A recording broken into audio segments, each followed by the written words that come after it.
Right, well, hello and welcome to another little retro power series that we've decided to do called AutoFocus.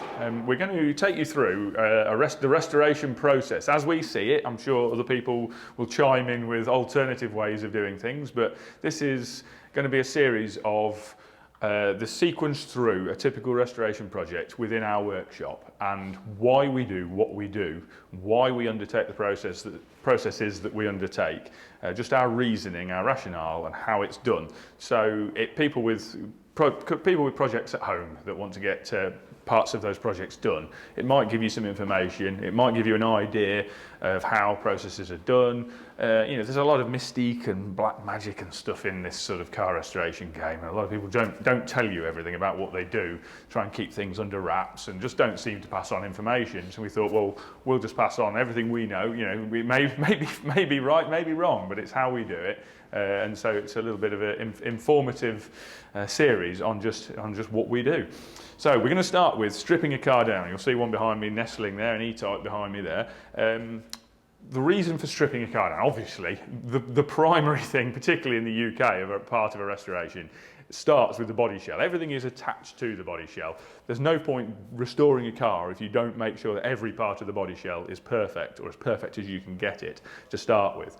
And key to that is getting that back to a bare metal state where you can find any previous repairs, any previous bodges, any rust, anything that's hidden, all the mysteries that lurk in an unknown body shell when you first buy a car and want to do it up, restore it, or whatever you want to do to it. So key for us is stripping that car back to bare metal. We've done many years ago. We've attempted part restorations and limited. People call them light restorations and things. Actually, what we've come to realise is that's an absolute nonsense. There is no such thing as a light restoration. Forget that. It doesn't happen. Basically, it's a bodge. So forget that one. So a proper restoration is what you need to do. Either don't do it or do it properly. Anything in between is a waste of money and time. So then getting that car back to that bare metal state so that you can see that you're not missing any horrors within the car before you start spending money on it is absolutely key. And there are a number of ways of doing that. Obviously, we'll fast forward through the taking all the mechanical components off the car. We've got it to the stage where it's a body shell with or a chassis or whatever, because you may be working on a separate chassis vehicle. Could be a body tub and a chassis or a body shell. But you've got it to that stage. You've removed all the mechanical components, all the bolt-on parts, every last nut, screw, bolt, washer, anything that unfixes from that body shell has been removed. So we fast forward to that stage because that's a pretty obvious stage. It's just if you can't do that bit, then the restoration game's probably not for you. So you've removed all the components from. So you've got the body shell with nothing mechanical attached to it, no trim parts attached to it, no nothing. The next stage is to clean that back to bare metal so that you can find out what you're dealing with. And there are a number of ways to achieve that. I'm going to quickly skip on away from the process that we do to a process that I hear a lot about and that a lot of people default to, which is dipping process. So I'll clarify what this is: a way of removing paint coatings and rust and detritus from a body shell. And what I'll do is I'll quickly skip on to, generally, there are variations on that process, particularly between countries and between different environmental legislation. But in the UK, that process, I'll outline it because there are a lot of people who may not be aware what that entails. Basically, it entails the body shell being put in an oven and taken up to a reasonably high temperature, somewhere usually in the region of around 400 degrees C, but could be a little bit less. And that process is called controlled pyrolysis, and it's done under very low oxygen conditions with gas burners normally in a containerized type of oven. And that process is generally used for removing paint from paint jigs for automotive manufacturers. And the companies that do that paint removal from those jigs for the automotive manufacturers have diversified into removing paint from body shells.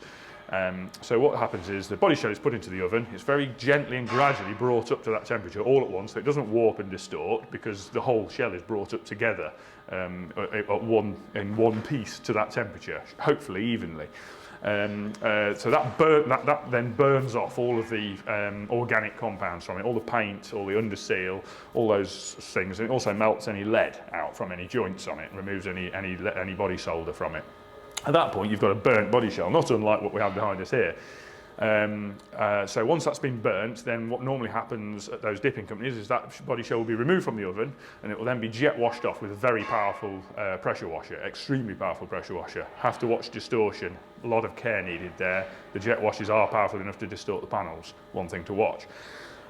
Though the Bodyshell, once it's then washed off, will then normally go through an acid bath. Now that can either be inhibited hydrochloric acid, which some dippers use, or it can be phosphoric acid, which some dippers use.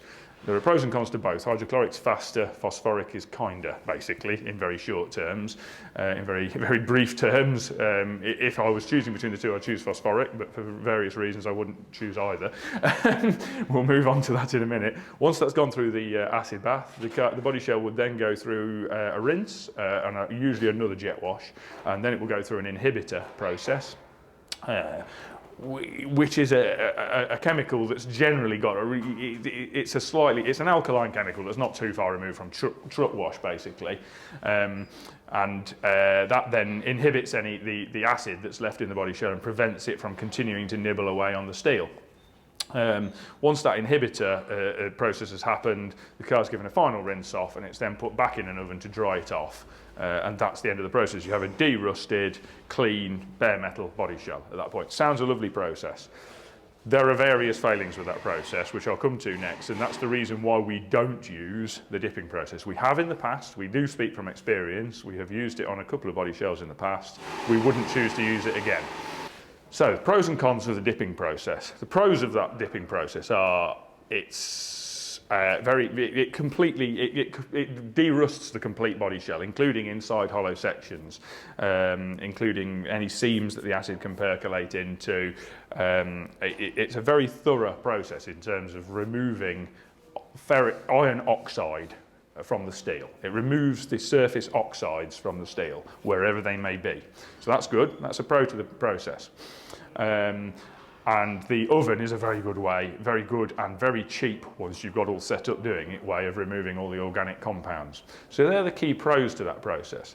The cons to that process are that you're putting water, basically, mixed with acids and various other things, but at various points in that process, you're putting water into seams in a Bodyshell, which may have a very small amount of corrosion in them, but you're making that wet. And then it's very difficult to drive that moisture back out. Regardless of the fact it may have acid in it, you've put a liquid into that seam, which would have otherwise been sealed when the vehicle was originally built. And then there isn't really a way of completely getting that out. So that if you've got some oxide trapped in that seam, which you almost certainly have on a car that's been built for some years, that moisture will be trapped in that oxide, and it's almost impossible, even in an oven, to get that back out. And what it tends to do is sit there and then come out at a later date when you've painted the car. And we've seen this numerous times, and not from one company, from a number of companies. We've had the same problem where we've had swelling and corrosion occur in tight seams from weeks to years after that process. That's our primary concern with that process. Secondary concern with that process is that there's no physical stress applied to any of the corroded parts of the Bodyshell. So where steel is corroded on the surface and become extremely thin, the acid will remove the corrosion, but it won't remove the extremely thin steel. And we've seen this a number of times where a Bodyshell in an area can appear intact and very good, but actually when you come further down the line to work on it, you discover that the metal's paper thin. It appeared good, but it's actually paper thin. And we've actually had this ourselves, where we've only made that discovery at the point when we're past metalwork, when we're into body prep, and we find that a panel that appeared okay was actually paper thin. And then stepping back slightly from that, the removing corrosion from inside hollow sections benefit of the acid type process is somewhat confounded by the fact that if a section is corroded internally and has become thin, you need to replace it. There's no use removing the rust from inside it is absolutely pointless. What you need to do is remove that piece of structure. You won't know you need to remove that structure unless you make holes in it.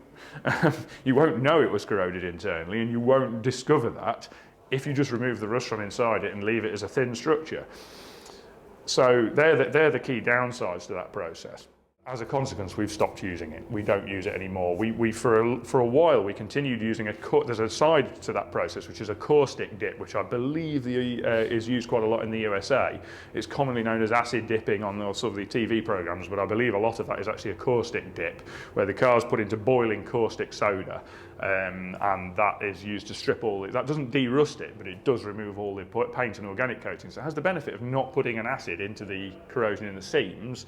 The downside is we've discovered later on that we thought that was a better process, but actually it still puts the moisture in the seams and it's still almost impossible to get it out. So basically we've just stopped doing any of those processes now. We don't do it. We've reverted back to what we started with, which was blasting. So then I'll refer to the car that's behind me.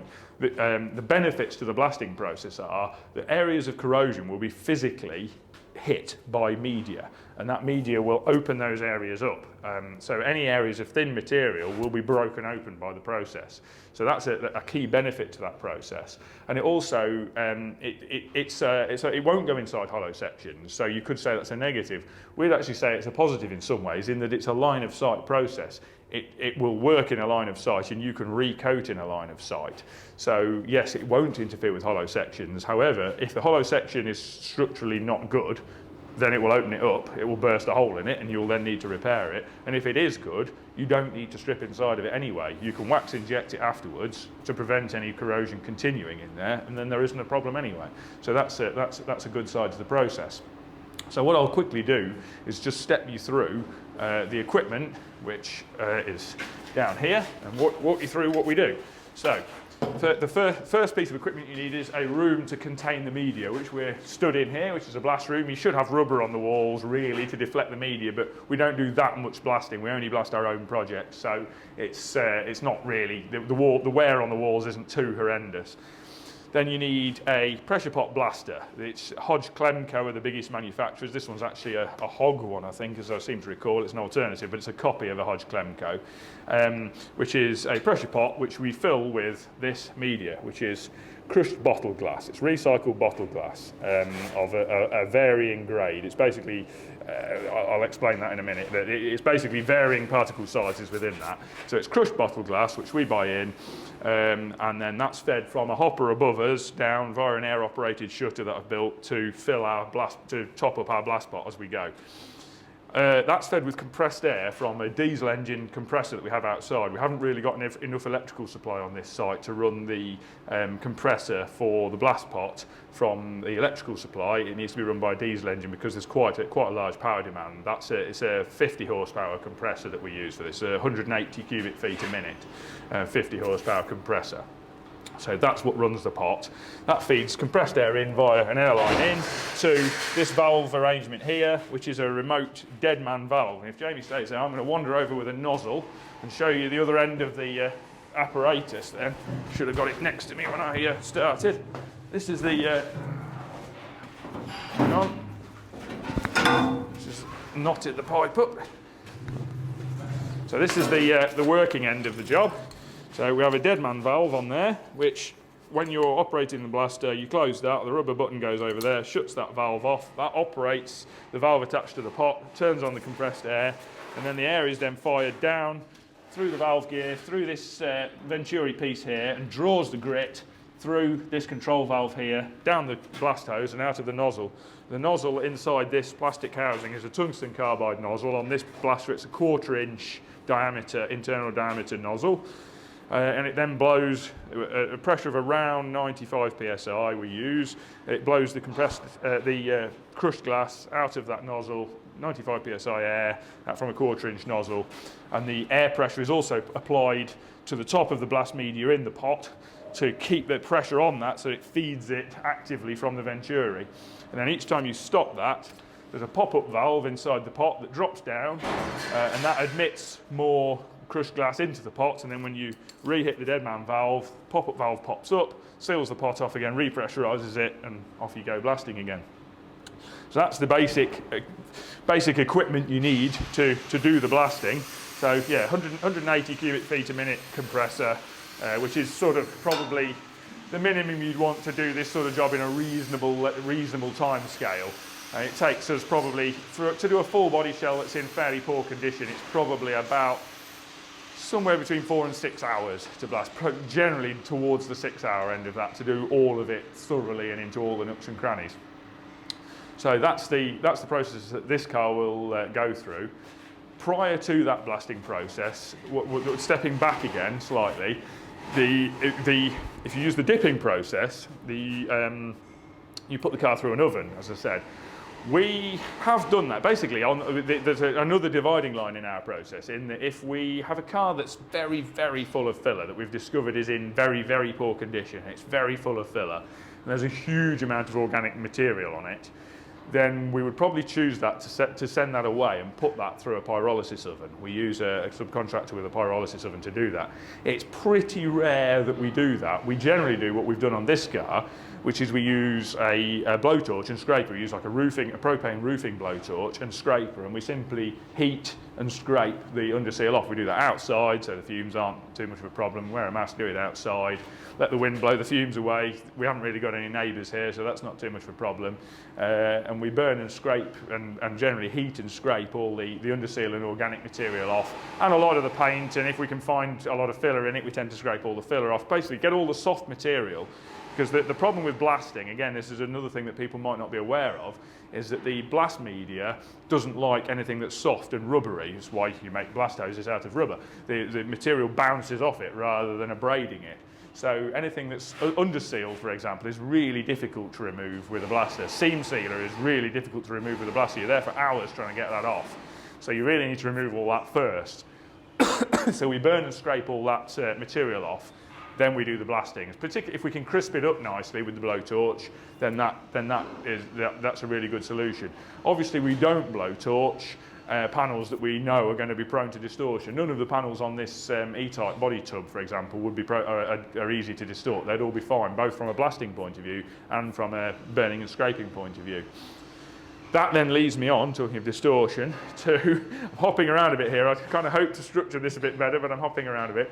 That then leads me on to the popular myths surrounding blasting, the pros and cons of the blasting process again, coming back to that. Popular myth number one when it comes to blasting is, oh, you'll distort it. There is some truth in that. It is definitely possible to distort body panels using a blaster. There are myths as to why that happens, and it's actually a mixture of things that causes the distortion. The myth is that it's heat. There's an element of truth in that, but it's actually more that you're basically hammering the panel with a lot of tiny hammers. So you actually stretch the metal. If you blast it in an uncontrolled and not well planned fashion, you actually stretch the panel, and that's where the distortion comes from. You basically make the surface area of the metal greater. It has to go somewhere, so it wrinkles, and you get distortion. Now, on a curved panel with careful blasting, and we basically call it sort of washing the panel, it's like pressure washing. You basically wash the surface of the panel on it with the blasting nozzle on an angle. Oh yeah, I'm going to struggle to get this round the bloody corner again now. Basically, if I was blasting, obviously a floor pan is going to be very hard to distort, but if I was blasting that, I'd be blasting on an angle like that, washing along the panel. Keep the nozzle moving, don't stay in one place. As you do that, you don't put any great stress into the panel. You don't put any great heat into the panel, which will also help distort it by pushing the material away as it stretches. You'll be able to clean that with no distortion problems at all if you just are careful with the process as you do it. So that's a definite myth. What I would say is that if you have an extremely thin, very flexible, very flat panel with almost no curvature, plucking a thought from the air, Mark I Golf bonnet is a classic point. I wouldn't try and blast one of those. It's extremely flat, so the slightest bit of stretch you put into that panel will distort it. And to give you an idea, you could completely distort a Mark I Golf panel by just putting a hammer and dolly in the middle of it and tapping it once, and that'll put a huge piece of distortion into that. It's the tiniest bit of stretch in a panel like a Mark I Golf bonnet will completely distort it. So the tiny bit of stretch that you inevitably are going to get when you try and blast it will ruin it. So you can't blast something like that. However, most panels with any normal amount of curvature, there is no problem with blasting them. And there are a number of blasting processes. We use by default crushed glass. The reason we use that is because it has a relatively high cut speed, not as high as something like chilled iron or steel grit, but it has a relatively high cut speed, but it also is quite light. It doesn't have too much density, so it doesn't carry too much weight, so it minimises that hammering effect. Now, an even better media from the point of view of minimising distortion and not carrying too much weight is phenolic plastic media, which is what's commonly used in aerospace, and some companies use it for car stripping as well. Stripping aluminium panels use a plastic media, which is much less abrasive than the crushed glass, so it's slower to strip. It has a much lower cut rate, but it carries virtually no, it's extremely light, very low density, so it carries very little weight, so it's even easier to not distort the panels when using that. So it's very good for thin aluminium panels, which is why the aircraft industry use it in place of chemical strippers. So that's the reason why we use the crushed glass. We found it, after having used a number of different media and having spoken to people using other media, that that's the best on balance of the balance of cost, cut rate, freedom from distortion. That's on balance the best material. I mean, aluminium oxide, as an example, is also quite cheap and cuts faster than glass, but it does carry more weight. So it's easier to distort a panel using aluminium oxide, and it's more expensive. So that's a quick roundup of the why we use the media we use, why we use the process that we use, the rough equipment that we use. A piece of equipment which I haven't touched on because it's not in here is obviously the safety gear, which is the air-fed helmet. The operator, who will be Rich, who's milling around out there, he will be wearing a full air-fed helmet and a cape, which is pressure-fed with charcoal filtered air for his breathing. So he's breathing fresh air in there, and also the positive pressure inside then pushes the dust away, so that he's fed with nice, clean, dust-free air in his helmet while he's working on the blasting process. And I think we've covered why we need to strip the car to bare metal. We've covered how we strip the car to bare metal, and why we don't use the dipping process, which I realise may create a lot of great debate online, but that's why we don't use the dipping process. What I would just quickly touch on there, as an offshoot of that, now, as to my knowledge, there's nobody carrying this process out in the UK now. There was another dipping process which was extremely good for removing all the organic material from the car, rather than the caustic dip for doing that, which is another remaining option. There used to be a process carried out by a few companies, which was a dichloromethane dip, DCM, or methylene chloride, as it would probably be known in the USA. There are a few companies doing methylene chloride DCM dipping. That's because of various unknowns. I wouldn't say that there's not much that's been proven, but unknowns down to on the carcinogenicity, basically the amount the possibility of it causing cancer, and the possibility. I think there's some debate over whether it could cause genetic issues as well.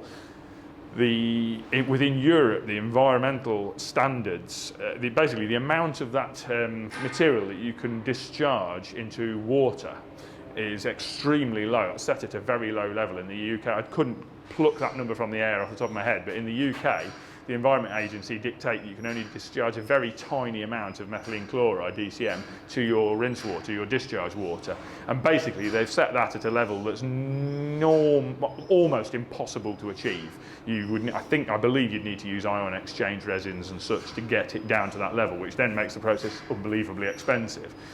Now, that was a process that was amazing. You basically dip the car in, pull it out, and all the organics have just come off it. It's like paint, like old-fashioned paint stripper. It basically just dissolves the paint just falls off, and all the underseal falls off and everything. But as I say, we can no longer use that process. That one's kind of gone on environmental grounds, and probably wisely. There are significant question marks over the safety of it. So that's why that process doesn't exist anymore. That would have been an excellent precursor to blasting, to save all the burning and scraping, but there are too many question marks over that. It's no longer an available process. It was available to us up until 2015. We were using that process for removing the organics from aluminium bodies, but we can't use that anymore. So we now have to do it by hand.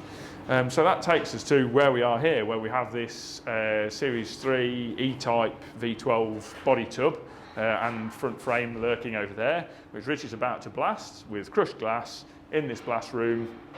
And we've got some little bits of footage of various areas on it, and you'll be able to see how that develops, what that looks like now in its scraped state, and what it looks like once it's blasted. and then you'll be able to see why we do that process. It'll all become clear once it's all clean and clear.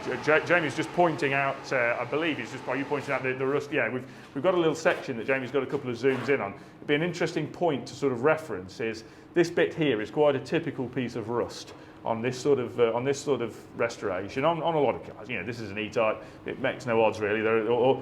Most body shells are made of steel, and most rust in a similar fashion. But that's a pretty good example of an area of rust on this body shell, and it'll be good to see it now and then see it once it's blasted, and it'll give a good frame of reference as to how that process affects that area and what pointers it gives us on the level of repair needed once the corrosion's been removed. So I think that's pretty much covered why we blast, the process as we do it here, and the before stage, and then in a little bit we'll be able to have a look at the after stage and see where we've ended up. So see you in a bit.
Right, so here we are, blasting complete, and here is a much cleaner car.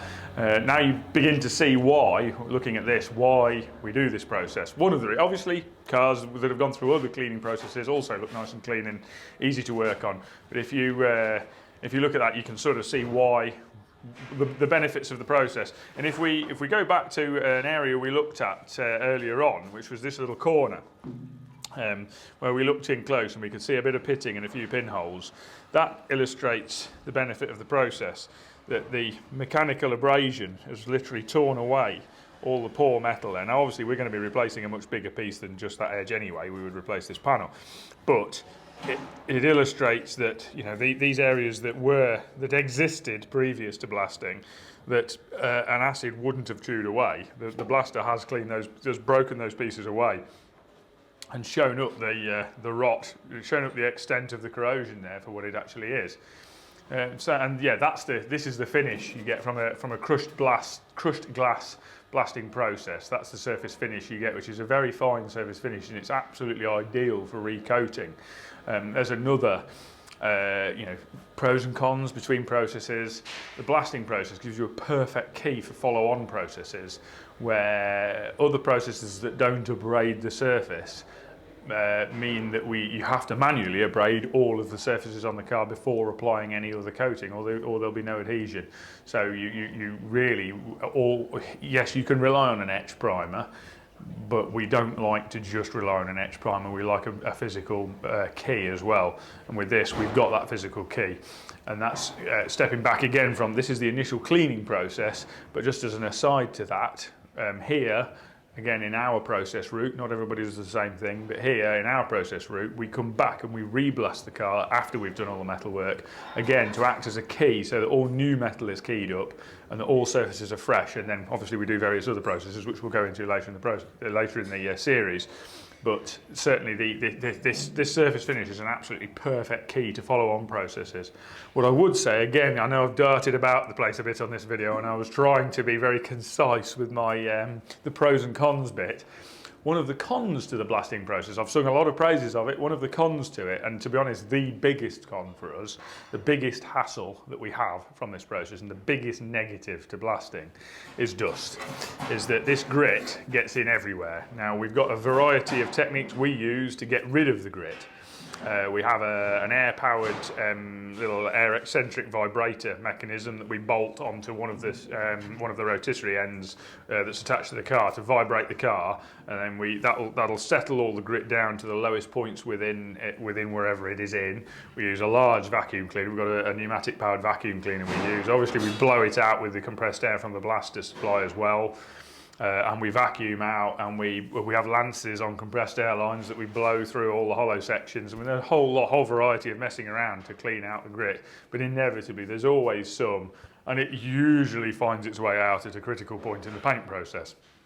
So we've found a variety of ways to mitigate that over time. The benefit is it's usually somewhere inside a floor pan where it's most likely to come out, where it was hardest to remove. And usually, if you get a couple of bits of dirt in there, it's not the end of the world because there's a sound deadening pad going down or something. So it's not terrible. It's very rare there's a problem on an outer surface of the car. Most of the grit makes its way out later on in the process. Bear in mind there's a lot more work to be done after the blasting operations, so it's very rare that it hangs up inside the car to the detriment of the paint operations. But it is something that we have to bear in mind, that the grit is difficult to remove from all the sections, and that is one of the downsides to the process.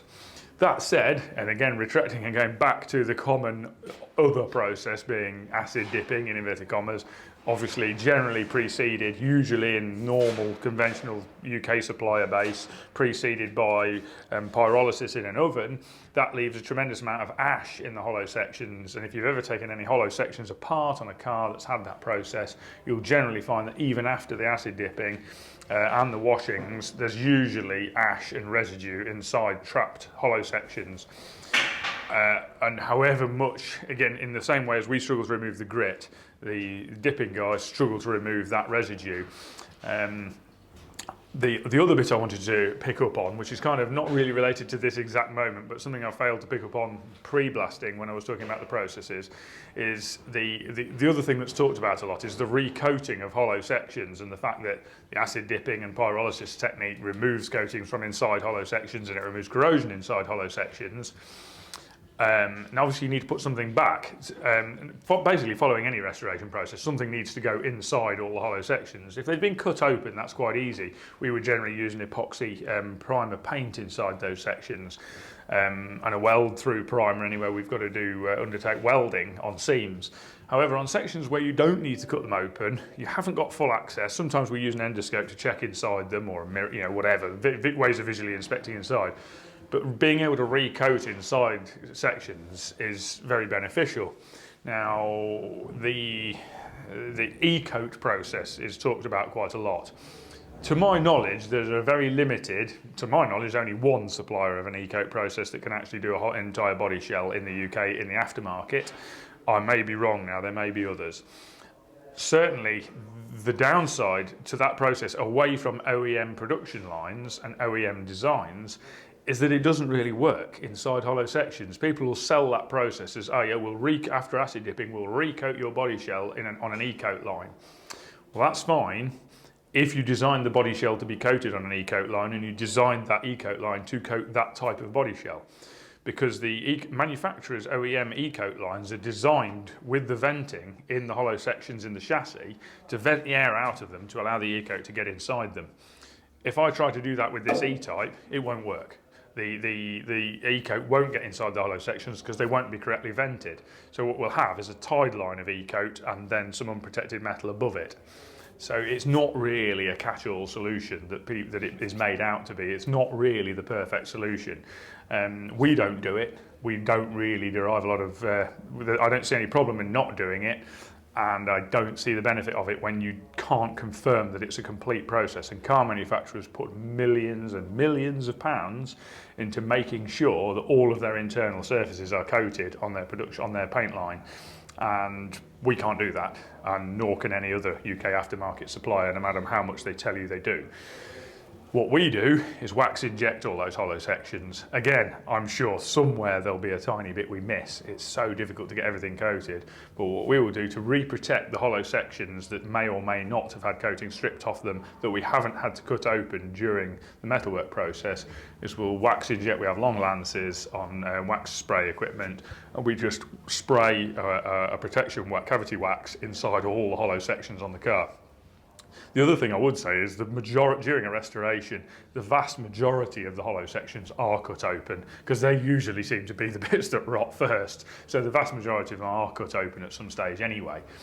But that's the sort of roundup that I wanted to touch on with the follow-on coats and how that ties into the acid dipping process and its previous processes of pyrolysis, and the blasting process and its previous process of manual stripping, or again maybe pyrolysis.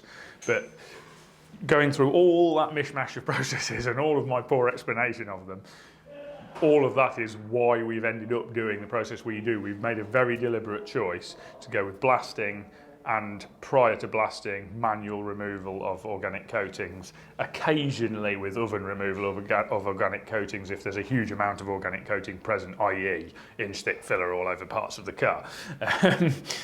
So that's how we've ended up with this process. And as I say, it then ties in further down our process route, in that we do a zinc metal spray process, which we'll bring in another episode. But that also necessitates having the blast facility. You cannot put the zinc metal spray over a steel surface without it being blasted immediately before. So if we don't have the blast facility, we can't do the zinc metal spray. It's as simple as that. You cannot put that over a manually abraded surface. It has to be blasted prior to that. So again, I can't offer that the immense corrosion protection that the zinc flame spraying that we carry out does without the blast facility. So again, it all adds up for us for that process. But I thought it would be interesting to discuss those options and why we do what we do, the necessity of doing what we do. You can see for yourself now why we do it. It's so much easier to work around the car and to find the rust areas and to determine which parts need repair once it's clean like this. And you know you're working with the fundamental body that isn't hiding anything once you've got it to this stage. But I thought, as I say, it was very valuable to discuss the options and how we've ended up at the process we've ended up at, because I realise there are plenty of options and that it's quite a minefield out there of information and misinformation on what processes do what. So hopefully that's helped anybody out there with a project of their own make decisions on how they want to go about doing it. And I'd be interested in the comments if there's any questions on what we've talked about. We'll do our best, although we don't have a lot of time, but we'll do our best to see if we can answer some of them if there are any pertinent questions posed. So, okay, well, next episode coming soon.